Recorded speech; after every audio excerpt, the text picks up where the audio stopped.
Sudah, Pak. Oke, kita mulai. Bismillahirrahmanirrahim. Assalamualaikum warahmatullahi wabarakatuh. Waalaikumsalam warahmatullahi wabarakatuh. Bertemu kembali dengan kelas Digital Business and Industry 4.0. Pada kesempatan malam ini kita membahas mengenai masuk kepada topik chapter 11, membahas mengenai social networks, auctions, and portals.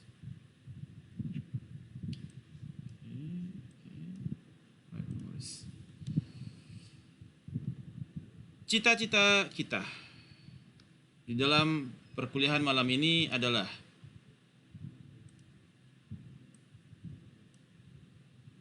yaitu untuk Anda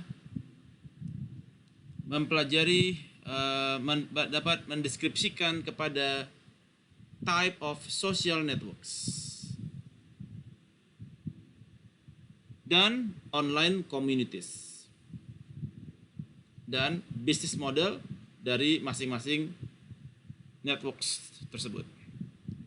Kemudian Anda mampu mendescribe mengenai apa ya yang major types dari bentuk-bentuk auctions atau lelang. Benefit dan cost-nya, bagaimana lelang online auctions itu beroperasi, and the potential for auction abuse dan fraud yang terjadi di dalam auctions. Kemudian describe major types of internet portals dan bisnis modelnya.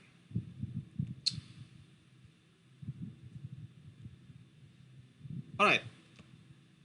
Jadi social network itu dia bermula dengan cita-cita yaitu sebagai media bagi para saintis di dalam computer science, ya, tempat mereka saling bisa berkomunikasi. Jadi di awal-awalnya internet itu cita-citanya adalah untuk tempat berkomunikasi daripada para saintis di Amerika.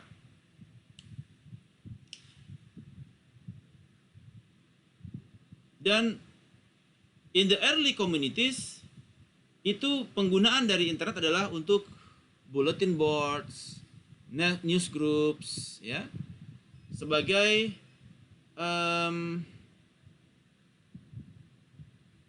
tempat mereka bisa menuangkan terhadap apa yang menjadi ide, ya, ide terus berupa text message yang mereka share kepada komunitas tersebut, ya, komunitas pada para saintis untuk mereka bisa memberikan informasi terkait berita-berita, ya, ataupun ide-ide untuk pengembangan kepada internet. Namun saat ini social networks menjadi one of the common usage, menjadi salah satu dari penggunaan yang paling data consuming di internet, ya, di mana kita melakukan sharing foto, videos, itu filenya besar-besar, ya, sharing fotos, videos, Instagram, YouTube, ya, dan blogs have created new era in the of online socializing. Jadi terjadi fenomena di dalam social networks, di mana saat ini pengguna dari social networks itu telah hampir mencapai 70% dari semua pengguna internet di seluruh dunia. So, social networks menjadi one of the common internet activities. Jadi nanti kalau ada yang ditanyakan langsung shoot aja ya.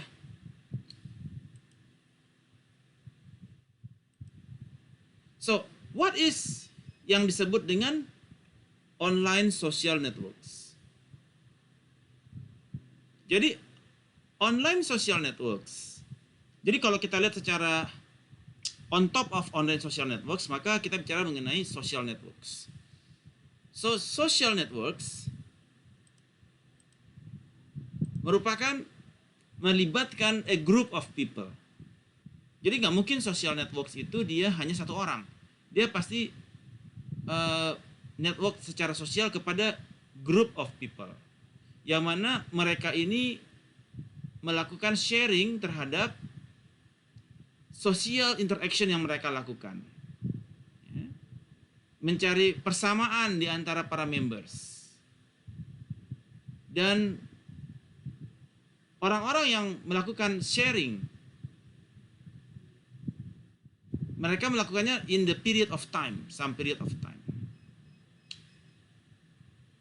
Kemudian, apa yang menjadi online social networks? Nah, online social networks ini networks-nya berada di area secara online, di mana people sharing kepada komunitas mereka, interact with one another di dalam platform online. Di mana saat ini juga internet telah meremove geographics dan time limitation terhadap offline dibandingkan dengan offline social networks. Ya, kalau yang online itu online telah meremove geographic dan time limitation. Kalau sekarang Anda mau diskusi sama orang di Eropa, Anda dengan sistem online Anda sudah tidak lagi terhalang oleh waktu dan jarak. You can directly connect it with orang-orang lain di seluruh dunia.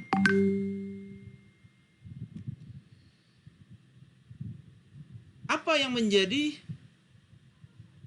yang kita lihat di sini? Terjadi growth dari social networks dan online communities. Terjadi growth. Growth yang seperti apa? Jadi kalau kita lihat dari secara pengguna, ya, Facebook dia paling besar ya penggunanya ya, 170. Secara pengguna dia yang pengguna yang monthly active users dalam juta ya, 170 juta per bulan di tahun 2018. LinkedIn 122.000, Instagram 105.000, Snapchat 85.000. Million. 170 miliar. Juta.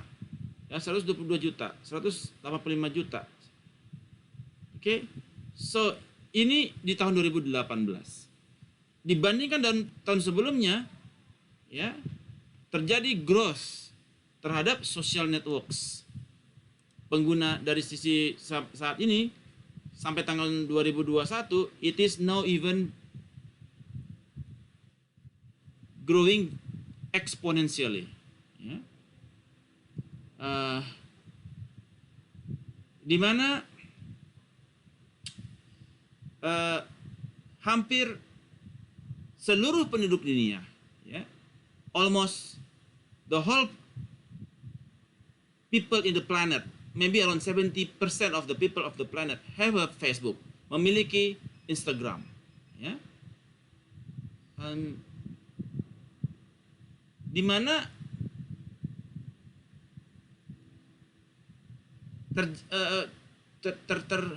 terjadinya growth ini memberikan opportunities kepada potential business secara digital, ya. So people is now this growing of the social networks give contribution kepada commercials, karena ada potensi di sini, karena Facebook adalah dukcapil terbesar di dunia, Instagram adalah dukcapil terbesar di dunia, dan peningkatan social networks ini berimplikasi kepada potensial e-commerce yang mengadopsi kepada the growth atas social networks tersebut. Nah, ini adalah beberapa top social networks di tahun 2018. Ya. Oke. Dan berapakah waktu yang diberikan oleh para pengguna itu untuk di dalam masing-masing sosial media? Berapakah mereka punya time of wallet, ya, share of wallet terhadap waktu mereka? Ternyata Facebook, time spend di Facebook itu adalah sebesar 230 menit, ya, per bulan. Instagram 12,2 menit per month, per month ya. Oh sorry, minutes per month in billion time spent. Oh, in billion, ya, secara seluruh penduduk, ya, seluruh dunia, in billion. Bayangkan berapa minutes in billion. Oke, it is very crazy. 230 juta, billion, miliar, ya. 230 miliar. What does that mean? In billions website minute per month. In billions minutes. Alright. Jadi kira-kira setiap hari sekitar, kalau dia 230 menit per bulan, I think there is some mistakes here. Ini harusnya nggak ada in billions ini. Nggak mungkin in billions minutes, ya. So we can check it later. Nah, sekarang terjadi permasalahan. Permasalahannya adalah bagaimana kita bisa turning the social networks into the business. How we can monetize social networks menjadi bisnis. Di awal-awal dari social network itu kita mengalami kesulitan untuk monetize dan mendapatkan revenue dari social networks. Saat ini top social networks such as Facebook, Instagram, ya, TikTok, Twitter, ya, mereka bisa monetize the huge audience dari mereka punya followers, ya. Nah, kalau dulu orang hanya menggunakan kepada subscription, tapi saat ini social networks itu rely on the advertising. Mereka rely more into the advertising. Ya. Dan the search engine bahkan juga sudah accept kepada advertising yang menggunakan social networks untuk mereka bisa partnership dengan search engine. So the sample, like misalkan seperti LinkedIn, ya, mereka menggunakan fees untuk premium service. Kemudian Twitter, Twitter still struggling to make profit, tetapi mereka sudah ada juga sekarang yang Twitter yang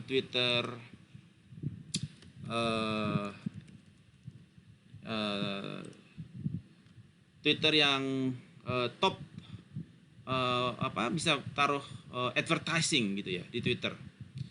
Dan business use social network as well, di mana mereka bisa menggunakan brand, bisa menggunakan Facebook ads, Instagram ads, dan sehingga mereka bisa reach kepada target audience yang sesuai dengan objektif target segmen mereka, di mana target segmen itu mereka bisa tentukan ketika mereka akan mengirimkan campaign di Facebook ads maupun Instagram ads.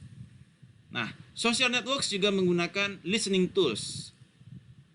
Business use of social network, kita bisa menggunakan social network untuk sebagai listening tools.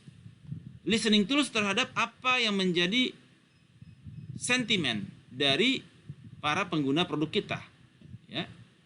Dan juga collaboration tools. Contohnya, jadi kalau di sini kita menggunakan RStudio, kita misalkan ada produk, misalkan Zara, ya. Misalkan Zara, kita bisa search kepada kata-kata yang ada di Twitter, misalkan Zara. What is the product? Let's say yang unik ya. Apa yang unik namanya? H&M. H&M. Okay, let's do this. Okay, we can check the listening. Kita bisa mendengarkan kepada apa yang dibicarakan oleh audience terkait H&M. Ya, kita bisa running menggunakan tools, machine learning tools untuk mendengarkan apa yang diobrolin terkait dengan H&M. Apakah produk kita sekarang lagi ada masalah kah? Ada produk kita yang cacat kah? Nah, kita bisa membacanya melalui Twitter, ya. Ataupun asalkan kita ada API kepada data Twitter. H&M kok keluarnya bahasa India? Wait a second. Downloadnya udah jalan belum? What is this? Oke. Oh, salah deh. Kita cari yang lain aja deh, yang lebih aman deh. Uniqlo.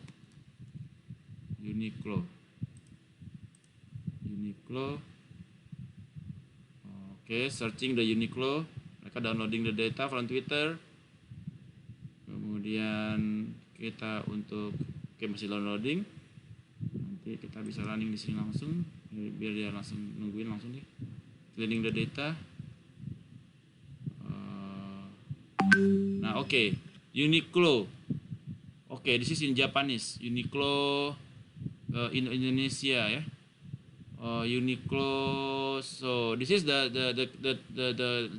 last recent week information, but this is in Japanese. I cannot read.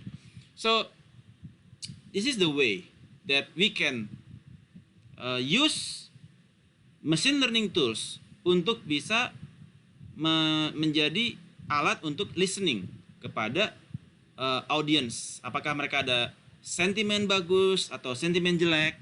Nah, kita bisa memonitor. Do you guys see my RStudio? No. No. Oh, okay. Wait a second. I'm sorry. Very sorry. So you guys do not see that. Okay.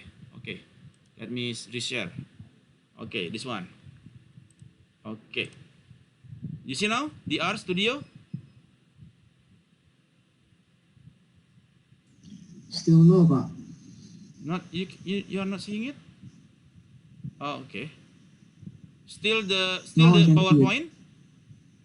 Now I can see it, Pak. Oh, okay. So, jadi kita bisa kita menggunakan RStudio ini, kita bisa untuk melihat terhadap listening tools. Kita bisa listen kepada customer. Jadi misalkan produk kita apa ya? Misalkan Anda punya produk sepatu apa namanya, kompas ya? Ada sepatu kompas ya? Apa sekarang istilah produk yang Anda pengen tahu sekarang, yang terkini? Yang Anda ingin kopi apa? Kopi tuku. Kopi tuku. Ya, oke, this one, kopi tuku ya. Ada kan kopi tuku kan? Oke. Ada kopi tuku. Tentang apa yang dibicarakan orang tentang kopi tuku saat ini? Oke. Kopi tuku. Oke. Tuku, aduh, harusnya dia dijadikan ini ya. Setelah tuku, kopi bolu gula arennya kopi tuku enak banget ya Allah. Nah, ini yang terbaru nih. Ingat, mending ngopi tuku Surya. Oke. Kopi tuku nggak ngefek apapun ke gue. Semacam bandel tapi tetap dilakuin. Minum es kopi yang berakibat berdebar sepanjang malam. Cuman buat kopi tuku yang nggak ngefek apapun ke gue. Jadi kita bisa melihat apa sih sekarang yang menjadi sentimen dari our audience menggunakan machine learning. Ya, di dalam digital business kita bisa memanfaatkan machine learning untuk mengetahui, mencari tahu, melakukan listening, mendengarkan dan monitor bagaimana reputasi kita secara online. Ini bisa kita lakukan terhadap Twitter, Instagram, Facebook, anything, as long as kita punya API, API-nya dia. Jadi kita bisa masukin license code-nya dia untuk API tersebut dan kita bisa langsung cari tahu menggunakan social network Twitter terhadap apa yang menjadi brand sentiment yang terjadi di produk kita. Araso? Any questions? Sorry, sir. Sorry. Okay. Now, Mark, okay. Spending on social networks, Facebook, Instagram, Twitter, yep. Okay, this is the ad spending on social networks. Yang paling gede ternyata adalah Facebook ya, 15,5 billion US dollar. Nah, apa yang menjadi types dari social networks ya, dan bagaimana bentuk bisnis modelnya?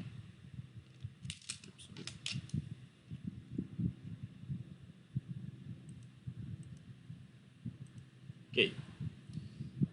Ada yang disebut dengan general communities ya, di mana online social gathering itu dia menjadi tempat untuk meet and socialize dengan kita punya teman-teman, dan juga kita bisa share konten, share kepada kita punya interest ya. Contohnya seperti Facebook, Pinterest, Instagram, Twitter, itu masuk ke dalam general communities. Ini ada Instagram, Facebook, Twitter. This is we call general communities. Jadi dia offer opportunities to interact with general audience yang mendiskusikan kepada general topics. Yang kedua adalah practice network.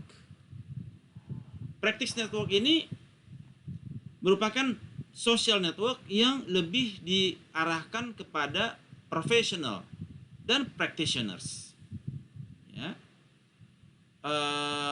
ataupun lebih kepada yang keahliannya spesifik. Jadi contohnya LinkedIn. Nah, itu adalah termasuk kepada practice network. LinkedIn. Atau social network namanya My Tukang. Ada juga itu My Tukang. Ada di apa sih sebenarnya? Tukang ya. Ada aplikasi namanya Tukang. Jadi ini untuk para tukang. Jadi kalau Anda butuh tukang, Anda tinggal panggil aplikasi Tukang namanya.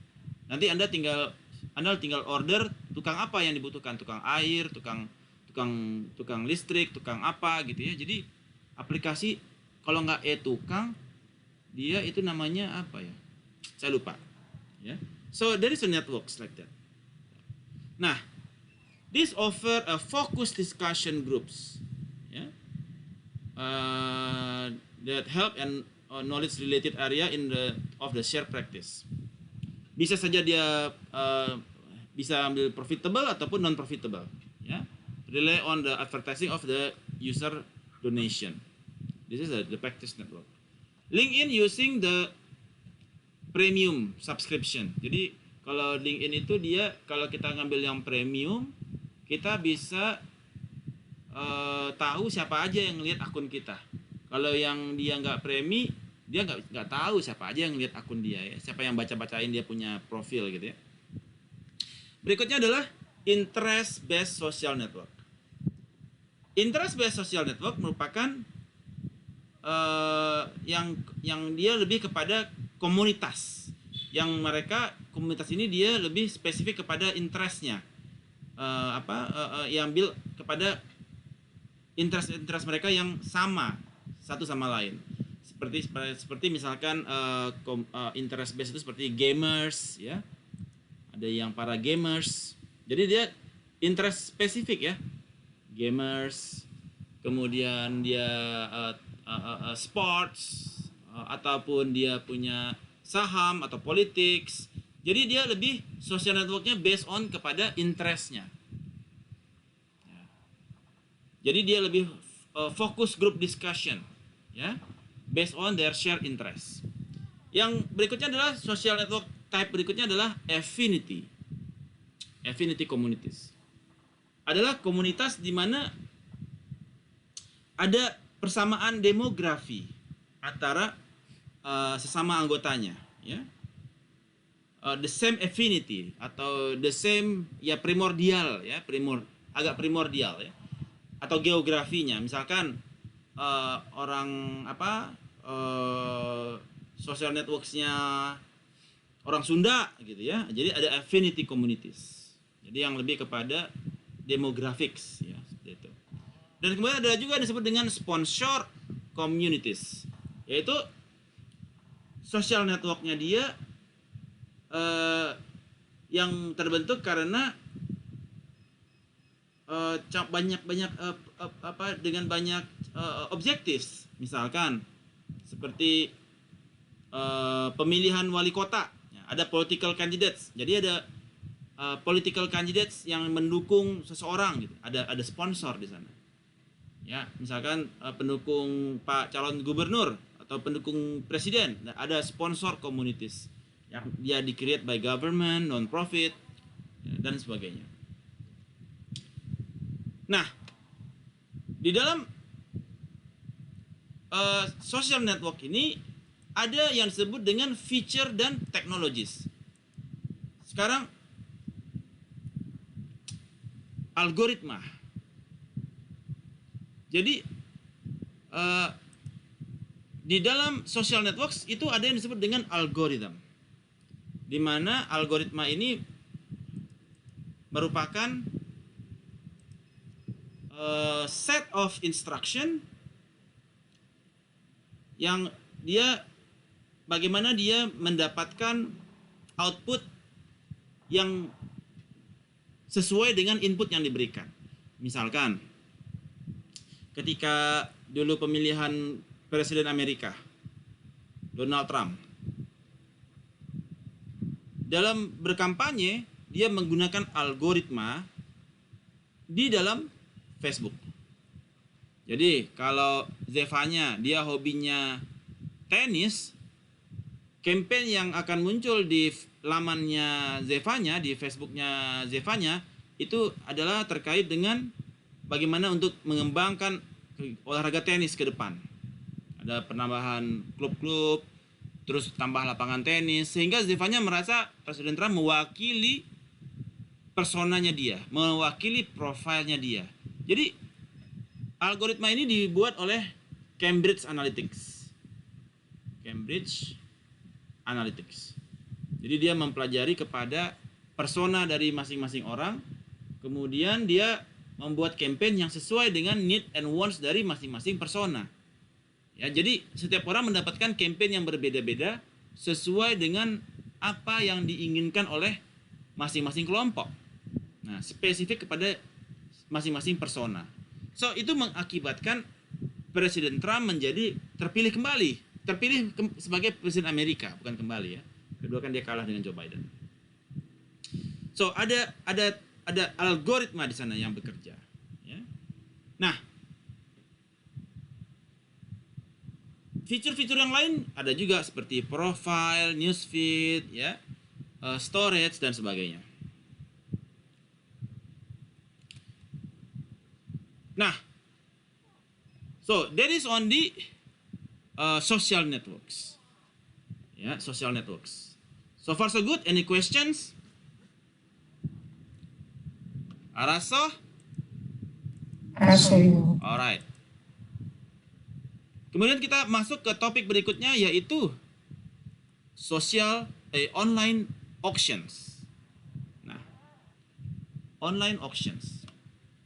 Online auctions ini cukup menarik ya. Jadi apa yang dimaksud dengan auction? Mungkin teman-teman ada yang masih belum tahu ya. Jadi auction itu adalah lelang. Oke. Jadi kalau teman-teman pernah ikut online lelang, misalkan dari namanya itu JBA, jual beli mobil ya, jual beli mobil. Nah, mereka kita bisa mendaftar untuk lelang, kemudian mobil yang muncul, kita tekannya, kalau kita klik buttonnya, kita ikutan lelang, jadi harga naik terus. Nah, itu disebut dengan online auctions. Jadi auctions ini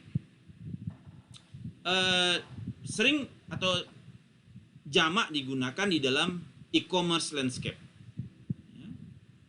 Yang paling sering adalah customer to customer auction.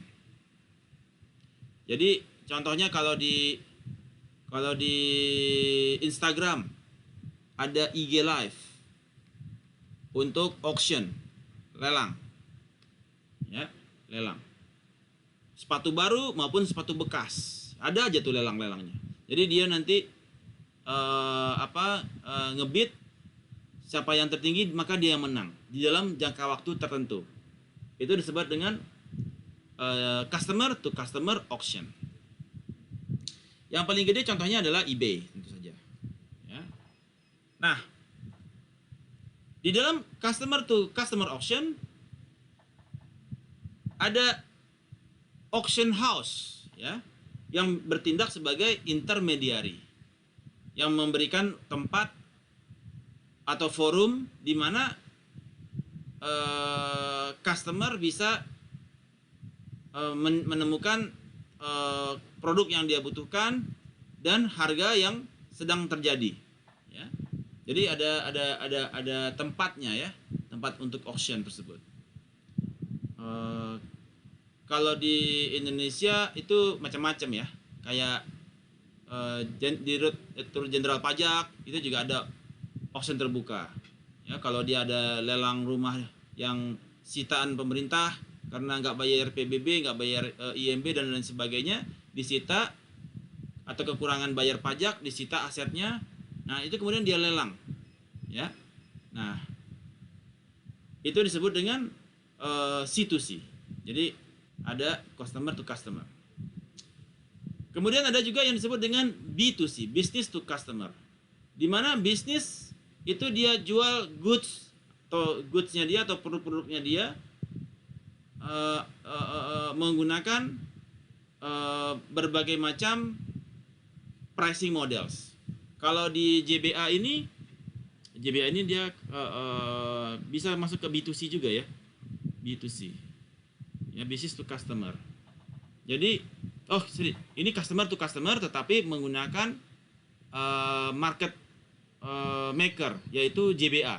Jadi kalau saya mau jual mobil, saya ke JBA, yang penjual saya tapi menggunakan tempat JBA untuk sebagai forum di mana orang-orang yang pengen beli mobil bisa mengunjungi JBA untuk mencari mobil-mobil yang dia minati. Nah, itu disebut dengan customer to customer. Kalau yang B2C, the business themselves, para maker, para pemilik produk, mereka yang langsung menjual produknya ya, menggunakan berbagai macam dynamic pricing models. Itu disebut dengan B2C. Nah, kalau B2C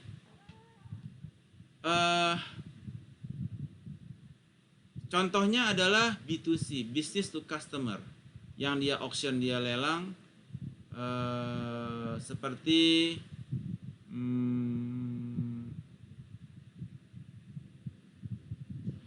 ada seperti kayak Nike. Kadang-kadang Nike juga lelang sepatu ya. Nike dia lelang sepatu. Dia lelang siapa yang pemenang, dia menang. Jadi atau kayak yang lelang lagi itu ya Nike lelang, kemudian car maker juga kadang-kadang lelang untuk mobil-mobil yang lagi di Jakarta Festival GIS ya. Apa kepanjangan GIS ya sekarang ya? Namanya GIS ya. Motor show itu loh.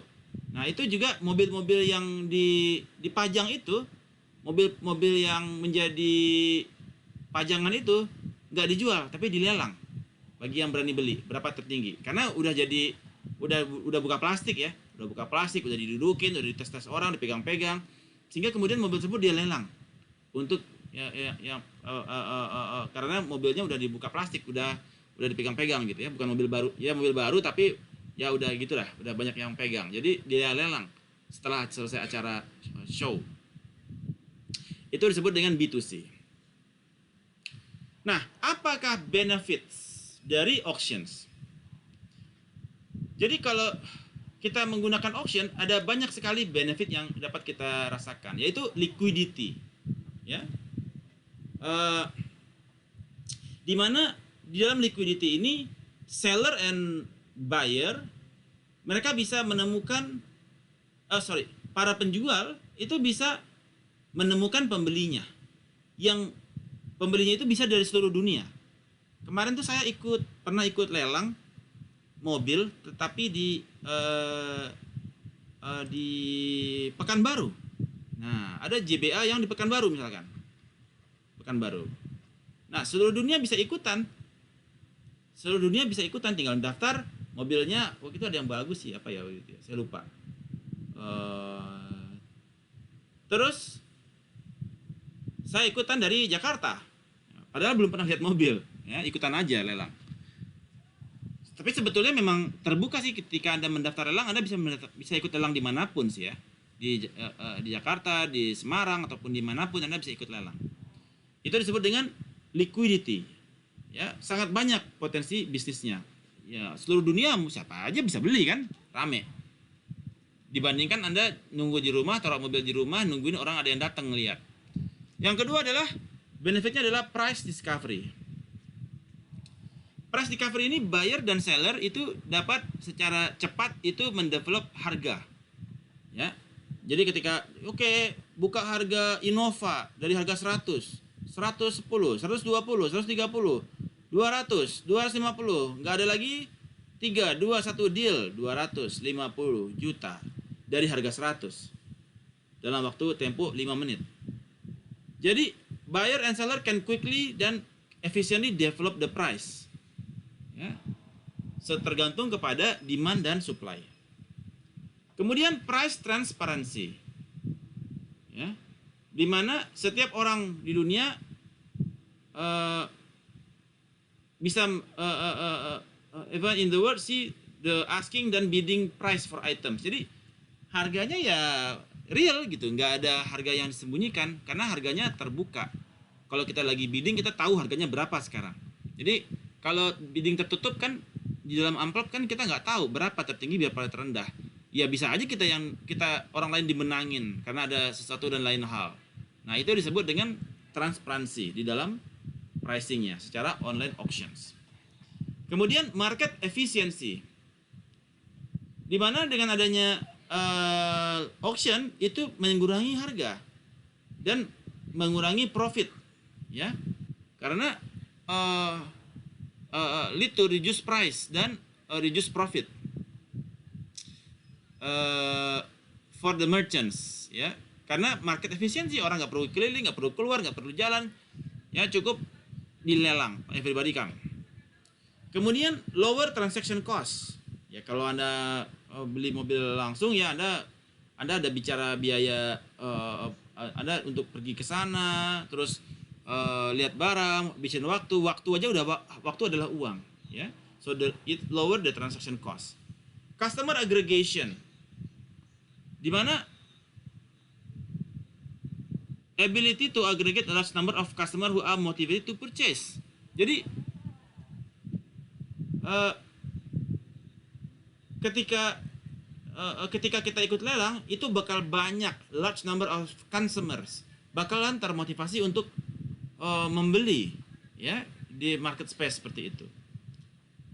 Dan itu semua merupakan network effect, ya. The larger the auction sites, maka the more valuable it become. So that is the benefit of auctions.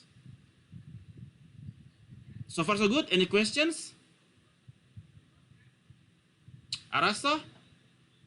Arasto. Alright. Sorry, sir. Kemudian apa yang menjadi risk dan cost dari auctions? Ada beberapa risk di sini. Kalau kita ikut auctions ya.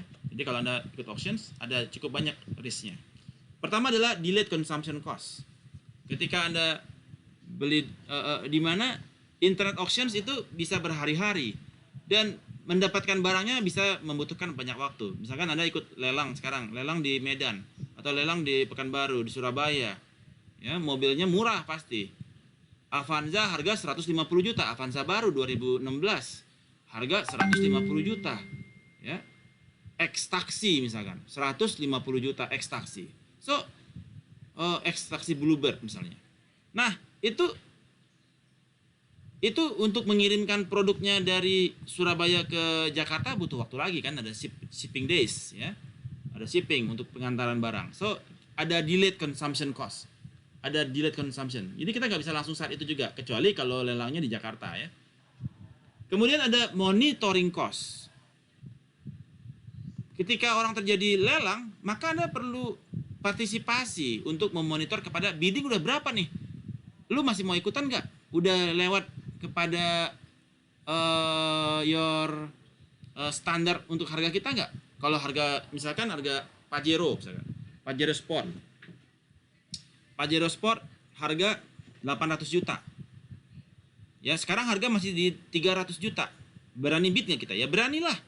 Harganya 700 juta di bid 300. Jadi kita bisa istilahnya harus monitor. Ada partisipasi di dalam monitor the bidding. Ya. Kemudian equipment cost. Jadi di dalam ikutan auction ini maka kita perlu komputer system, internet akses, itu menjadi equipment cost.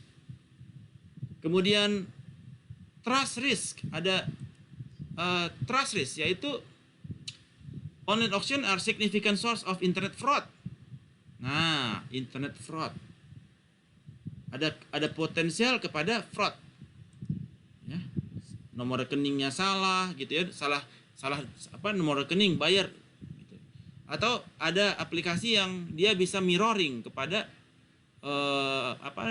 transaksi di sana. Transaksinya bisa di mirror gitu ya. Nah, itu juga berbahaya, internet fraud. Fulfillment cost ya. Ada ketika kita menang lelang maka kita harus fulfill untuk pembayaran, asuransi, packing segala macam. Itu biaya lagi, ada cost, ada risk di situ. Dan merchant also face risk, di mana Anda gagal bayar.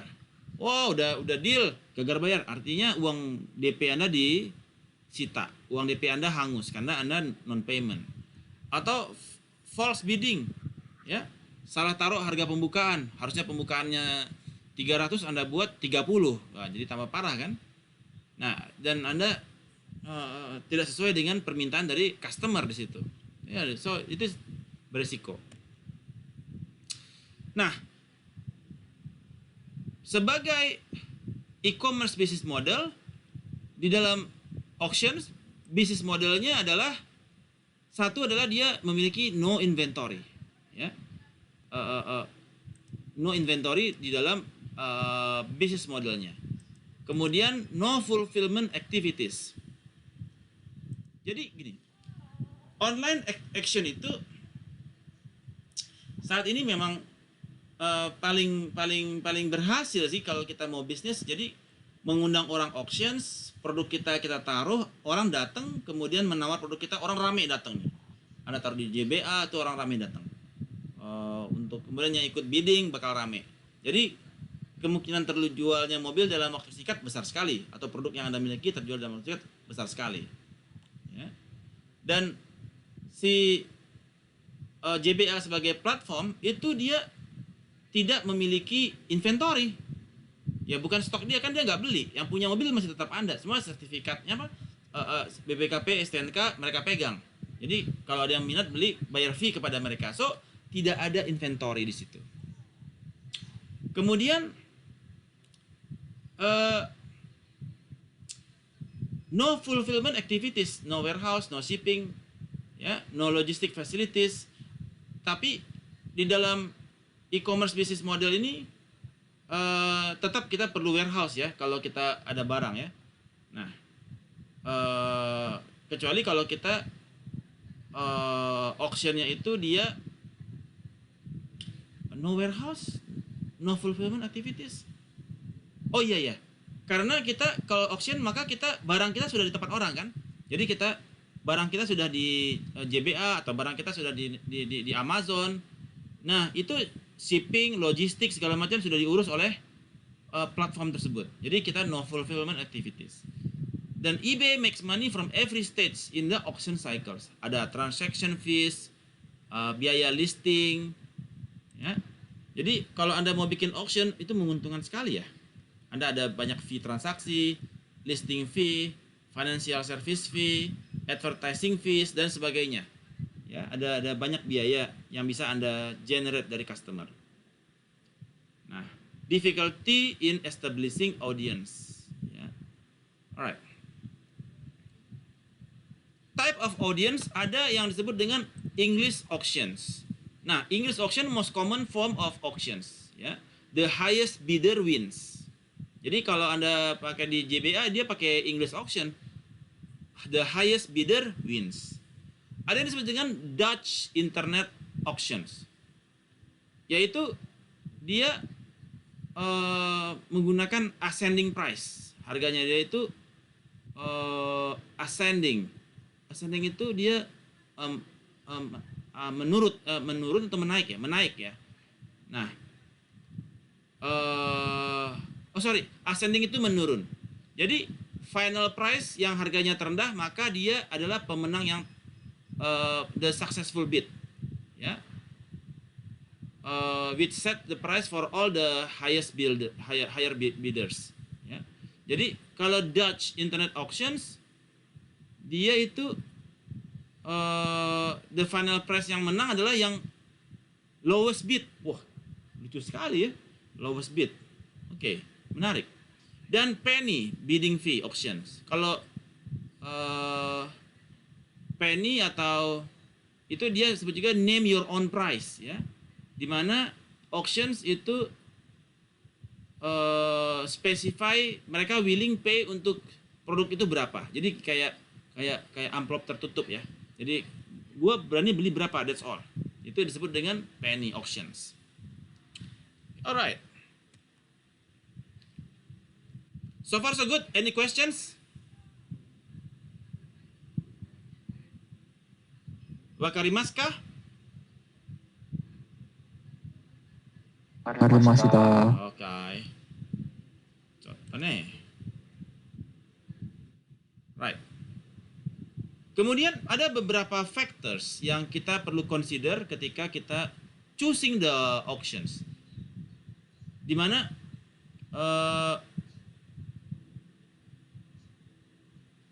factors to consider when choosing the auctions. Pertama adalah type of product. Apakah produk Anda rare, unique? Apakah berupa commodity? Ya. Kemudian apakah stage of product cycle-nya dia masih early, mature atau late? Jadi ada banyak consideration ketika kita memilih auctions, ya. Nah, apakah Anda mau pakai yang close bid atau yang open bid? Jadi auction itu dia bermacam-macam. Jadi ada auction yang sifatnya dia open bid, ada yang dia close bid. Ada yang produknya seragam, ada yang pricingnya seragam, ada yang pricingnya dia discriminate. Ada yang produknya dia single, ada yang multiple. Ada yang waktu auctionnya yang cepat, ada yang lama. Ada yang dia mulai dari harga rendah, ada yang mulai dari harga tinggi. Ada yang harga bid increment-nya ada yang low, ada yang high, kelipatan ya. Kelipatan 5 juta, kelipatan 10 juta. Ada yang initial pricing ada low, ada yang high. Ya, dari harga 300 dibuka dari harga 5 juta gitu. Itu yang low ya. Kalau yang high harga 300 dibuka dari harga 250. Nah, itu harga high. Ada yang type of auction-nya dia seller versus buyer. Channel manajemennya ada yang ada issues-nya terkait retail distributor, differentiation. auctionnya ada yang masih baru, ada yang udah mature, ada yang udah late. Produk-produk yang dijual apakah dia yang rare, jarang-jarang barang, atau barang unik, atau dia common, atau dia perishable, barang cepat habis dan sebagainya. Lelang ikan pun ada perishable, ya, lelang ikan dan seterusnya. So this is the factors yang kita perlu consider ketika kita mau menentukan ikut dengan auction yang mana. Alright, auction price, are they the lowest? Nah, jadi di dalam auction price not necessarily the lowest.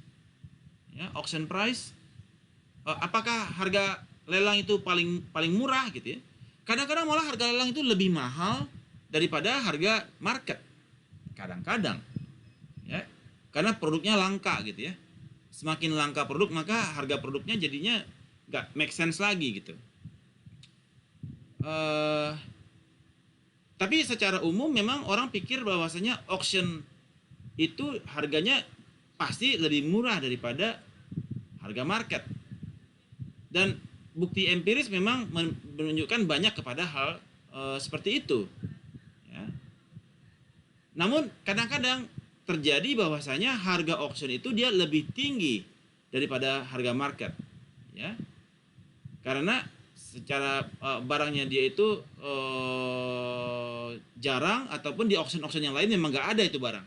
Jadi harganya, jadi karena barangnya jarang, langka, orang pada berebut dan berani dia menawar dengan harga tinggi. Nah, kemudian ada disebut dengan herd behavior, yaitu tendensi untuk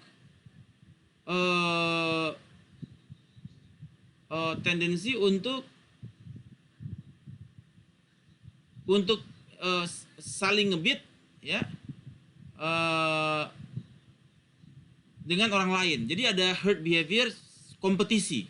Nah, kenapa bisa harganya terjadi tinggi? Karena ketika barangnya langka, orang lagi herd behavior, jadi dia bid terus. Jadi orang itu bersaing dengan orang lain. Jadi merasa tidak ingin kalah. Ada herd behavior. Namun kadang-kadang mereka mengalami kerugian dikarenakan ada yang disebut dengan winner's regret. Winner's regret. Ini merupakan perasaan bagi si pemenang barang setelah auction itu, dia merasa membayar terlalu mahal untuk produk tersebut. Ya, saya pernah ikut bidding ketika kalau saya ambil gitu ya, harganya udah kemahalan gitu ya, karena saya ngikutin herd behavior saya, carried over, sehingga ngebit. Nah, sehingga timbullah winner's regret, dimana ketika sudah beli ternyata aduh gue nyesel dah, ini barang sebenarnya nggak penting, ngapain gue beli. Dan juga seller's lament, itu disebut dengan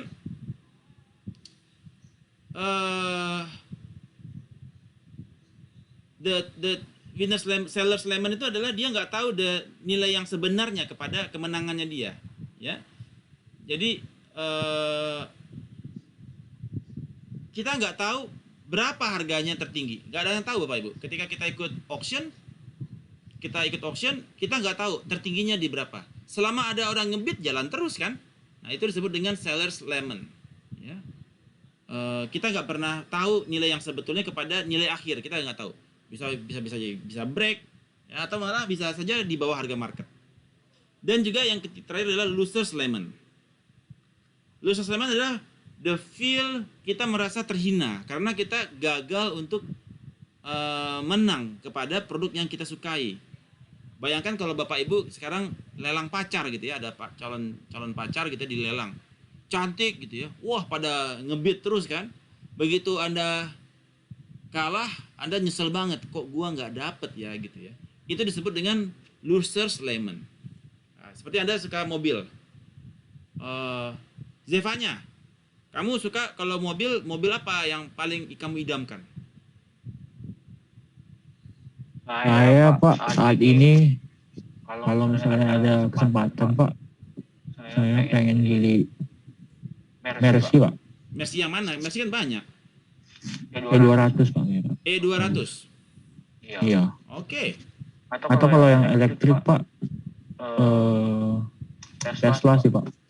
Tesla. Oke, Yang good. terbaru. Nah, Iya. sekarang ada E200 2017 dilelang. Ya. Anda punya duit, ya. Itu udah kayak mimpi Anda banget kan? Warnanya apa Zevanya yang kamu suka? Kalau bisa warna white Pak. Warna putih E200 dilelang, ya. Harga normal berapa Zevanya? Mungkin bisa 2 kali lipat, 1,4 M. Harga baru? Sampai yang baru. Harga baru 1,4. Oke. E200. Kemudian dilelang dengan pembukaan harga 300. Ikutan nggak? Harga awalnya 300. Ikutan lah Pak. Oke, ikutan ya. Kemudian Anda udah bid, ya. Yang menang orang lain. BT nggak? Oke lah Pak. Lose. Tapi kalau misalnya bitnya nanti juga ujung-ujungnya 1,3 1,2 sih, ya saya merasa Enggak, bisa oke lah, dia Pak. menang di harga 600. Anda cuma sanggup ngebit sampai 550. Oh, better lah Pak, kan beda dikit doang. BT, down kita kan, itu losers lemon. Penyesalan yang sangat sedih, perih. Karena kehilangan pacar yang disukai. Ya kan? Cita-citanya, mimpi-mimpinya E200. Nah, itulah disebut dengan losers lemon. Right. So, jadi ini menjadi dan juga ada lagi isusnya adalah customer trust in the auctions. Di mana setiap auction sites, web auctions itu memiliki kesulitan untuk membuat perasaan trust dari customer kepada e-commerce site tersebut. Ya. Jadi sehingga di operator dari marketplace itu dia sering, sebenarnya mereka sudah menjaga kualitas dari marketplace-nya mereka. Mereka sudah quality of produk yang masuk itu betul-betul dia jaga. Nah, tetapi terkait trust itu merupakan suatu hal yang sifatnya physical evidence.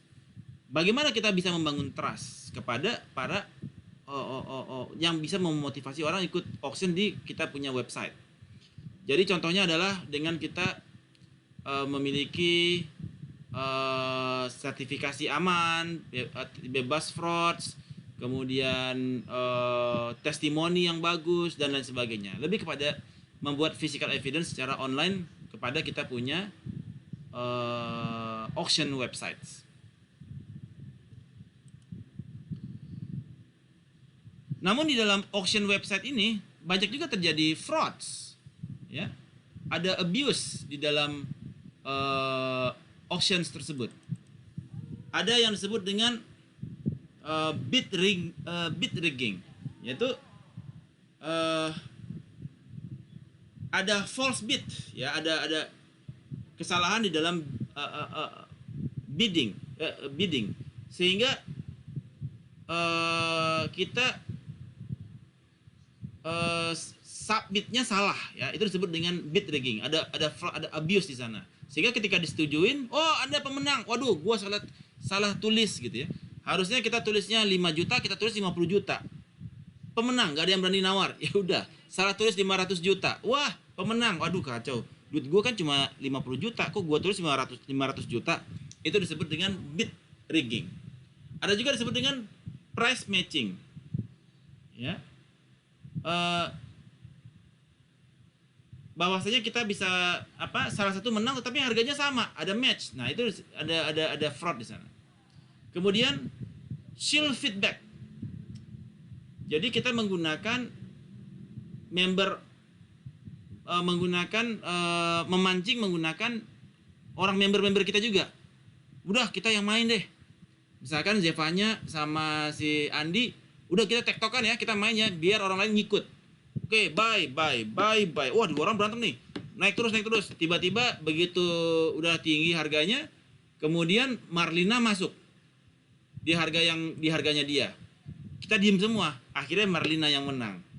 Tapi kalau kita buy, Andi buy. Ini buy.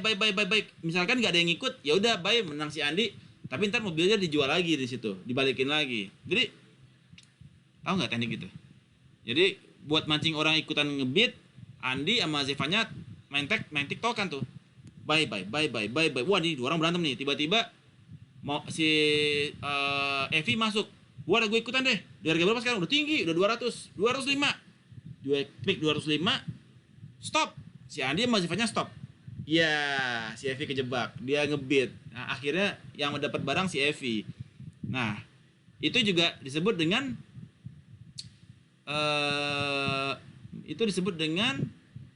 shield feedback, ya, shield feedback, di mana kita menggunakan orang lain untuk mancing, gitu ya. Kemudian ada juga extortion.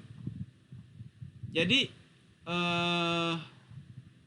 dengan kita bisa mengancam apabila orang lain nggak awas ya kalau ngebit ya, itu kayak kita ngancam, itu dengan extortion, extort. Transaction shield bidding, ya. Shield bidding itu menggunakan ya sama kayak shield feedback. Shield bidding sama shield feedback itu sama. Jadi kita pakai punya orang ya, pakai orang lain untuk buat goreng harga. Kemudian bid siphoing. Jadi kalau itu pernah saya alami tuh. Jadi saya mau ikut bid, terus dia email ke saya. Udah, lu nggak usah ikut bid, lu beli aja dari gua. Nanti gua kasih harganya sama dengan harga yang ada sekarang. Nah, itu disebut dengan bid siphoning. Jadi kita meng-email kepada calon bidders dengan offer harga barang yang sama dengan harga yang lebih murah. Di mana nanti si auction itu dia main jalur belakang lah.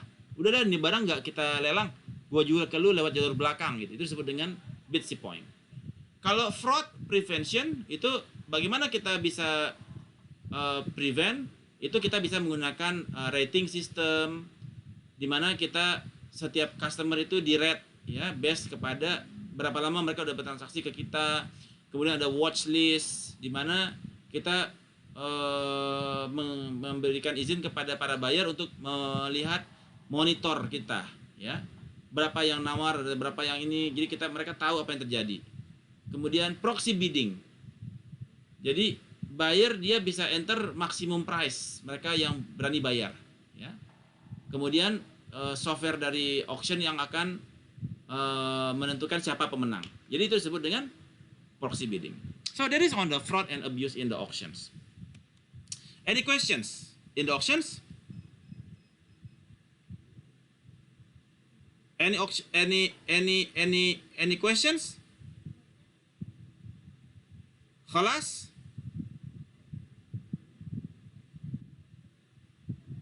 Khalas?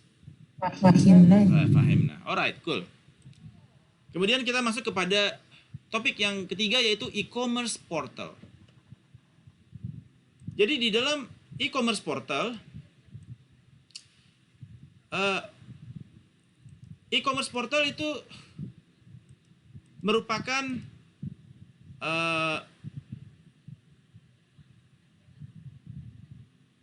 the most frequently visited sites on the web. Jadi e-commerce portal itu dia membantu kepada kita sebagai employees untuk bisa mengendalikan perusahaan menggunakan kita punya portals ya. Jadi portal itu merupakan website, itu merupakan yang kalau customer itu dia lihat paling frekuen lah, paling tinggi lah dia lihat. Karena homepage itu dia tergantung kepada needs and wants dari customer. Jadi kalau dari Google search engine kelihatan dia cari apa, yang muncul kan website ya. Jadi website itu adalah the most frequent visit ya.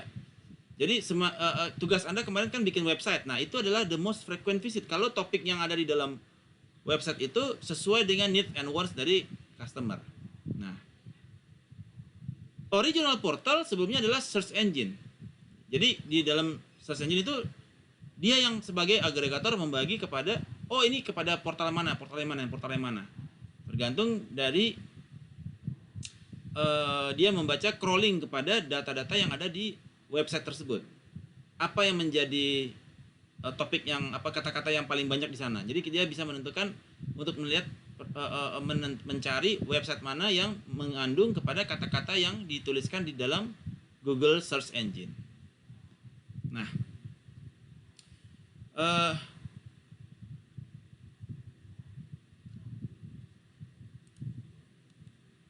saat ini top portal yang paling tinggi adalah Google, ya. Yang kedua adalah Microsoft, yang ketiga adalah Yahoo ya. Yahoo sekarang udah nggak ada kan? Oke, kemudian type of portal. Ada beberapa type of portal. Yang pertama yaitu general purpose portal. Yaitu general purpose portal ini dia bercita-cita untuk mencari traffic kepada audience ya. Jadi kemudian mereka berusaha retain kepada traffic audience tersebut di site mereka dengan memberikan konten-konten yang sesuai dengan kebutuhan mereka. Jadi ada cita-citanya adalah untuk general purpose-nya adalah traffic. Nah, ada juga yang portal yang disebut dengan vertical market portals. Nah, kalau vertical market portal ini dia cita-citanya adalah untuk meng-attract orang-orang yang highly focus audience dengan deep interest kepada specialized content. Jadi memang dia memang melihat kepada konten-konten yang spesifik. Itu disebut dengan vertical market portals. Oke. Nah, ada two general type of portals, general purpose dan vertical market portals. We have done that. Kemudian portal business model. Apa yang menjadi portal business model? Ada yang disebut dengan general advertising revenue. Jadi ini adalah business model revenue-nya. Dia ada yang berupa general advertising. Jadi dia general advertising ini dia lebih mengarah kepada biaya, charge kepada impress kepada semua engagement yang di delivered ya. Jadi begitu ada kita misalkan portal, kita taruh advertising, begitu ada yang klik, ada cost per klik, cost per mile, pay per click. Nah, itu dia men-charge kepada klik, kepada klik tersebut. Itu dia charge. Itu adalah portal business model yang pertama. Jadi kalau Anda punya website, ada orang melihat, wah trafficnya tinggi nih websitenya, gue taruh ads gue di sana ya. Nah, itu dia klik ads-nya itu, setiap klik itu dia harus bayar, di charge. Jadi Anda dapat duit dari situ. Kemudian yang kedua adalah tenancy deals. Tenancy deals ini dia memberikan fixed charge untuk banyaknya impression, atau disebut juga dengan cost per mile. Jadi berapapun orang yang ngeklik, biayanya tetap. Itu disebut dengan tenancy deals, cost per mile. Anda sebaiknya menggunakan ini apabila website tersebut dia memang trafficnya tinggi. Ya, tinggi banget. Ya udah, kita biaya tetap aja, fixed charge. Yang ketiga, bisnis modelnya menggunakan commission on sales. Jadi revenue-nya dia berdasarkan sales yang terjadi di sana. Jadi ada komisi di situ. Yang dari dia punya website. Anda punya bikin website, Anda dapetin komisi dari Anda punya supplier, ada komisi di situ. So that is your business model. Yang ketiga adalah subscription fees, di mana Anda charging untuk premium content. Jadi kalau misalkan Anda nggak subscribe ya Anda dapatnya limitnya rendah, kayak saya misalkan dapat API, tapi kalau yang free cuma bisa 7 hari. Tapi kalau Anda yang premium, Anda bisa dapetin setahun data Twitter, bisa Anda download menggunakan RStudio. Kemudian bisnis model yang lain adalah application and games. Jadi